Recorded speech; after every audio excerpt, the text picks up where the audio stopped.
Israel war में रूस की एंट्री के संकेत। जी हां, अमेरिकी एजेंसियों को इसकी जानकारी मिली है। वैगनर के जरिए हथियार पहुंचाने पर अमेरिका भी अलर्ट हो गया है। तो बहुत तेजी से डेवलपमेंट होते हुए अब हम देख रहे हैं। इस खबर के सामने आने के बाद मिडिल ईस्ट में अमेरिका रूस आमने सामने आ गए।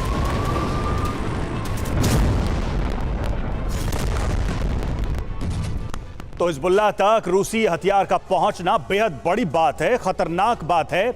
आइए इससे जहन में आ रहे कुछ सवालों पर गौर करते हैं। आखिर अब कौन से बड़े प्रश्न हैं जो बहुत ही जरूरी हो गए इस पूरी स्थिति के बाद से, इसको समझना बेहद जरूरी। तो खबर क्या है? खबर यह है कि वैगनर के जरिए हिजबुल्लाह को रूसी मिसाइल सिस्टम मिला है। तीन बड़े सवाल इससे। पहला, क्या रूस वैगनर को आगे कर बैकडोर से इजराइल जंग में कूद चुका है? यह पहला और बड़ा सवाल है। जी हां, क्या बगैर पुतिन की सहमति के वैगनर SA-22 की डिलीवरी कर सकता है? यह यकीन जानिए बहुत बड़ा सवाल है जिसका जवाब मिलना जरूरी है। तीसरा अहम सवाल, क्या मिडिल ईस्ट में अमेरिका वर्सेस रूस की बारूदी जमीन तैयार हो रही है? और अगर ऐसा है तो ये बड़े संकेत हैं एक बड़े युद्ध के थापर। सर, सवाल बहुत सीधा है।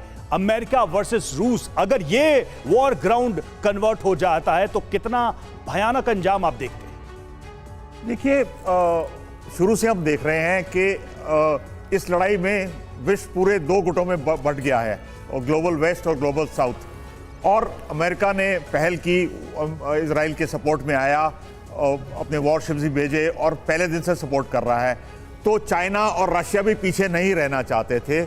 उन्होंने भी अपनी साइड को, यानी कि पैलेस्टाइन, ऑस्टेंसिबली पैलेस्टाइन को सपोर्ट किया। और वो भी चाहते हैं कि उनका जो रुतबा है इस इलाके में कम ना हो। वो, मुझे नहीं लगता कि वो डायरेक्टली लड़ाई में रशिया या चाइना घुसेगा। रशिया, खासकर रशिया का वैसे ही यूक्रेन में बहुत हाथ उसके बंधे हुए हैं। वो डायरेक्टली नहीं आएगा, लेकिन वो सपोर्ट करना नहीं छोड़ेगा। इसीलिए वो वैगनर ग्रुप को इस्तेमाल कर रहा है कि जो मिलिट्री सपोर्ट देनी है अपनी पार्टी को, इसके थ्रू दे सके।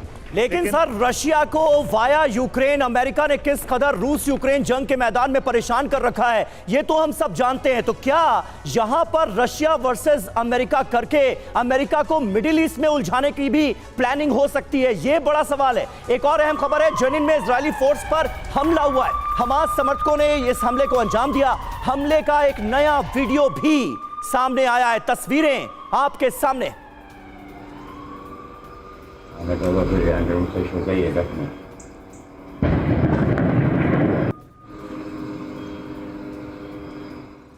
वही गाजा में आईडीएफ को बड़ी कामयाबी मिली है। आईडीएफ ने अल राशिद कोस्ट रोड को घेरा है और गाजा सिटी पर कब्जे के करीब नजर आ रही है आईडीएफ। तो बड़ी कामयाबी गाजा के अंदर आईडीएफ को। ग्राउंड ऑपरेशंस के बाद से देखिए, एक के बाद एक आईडीएफ अपने लिए स्थिति मजबूत करती हुई।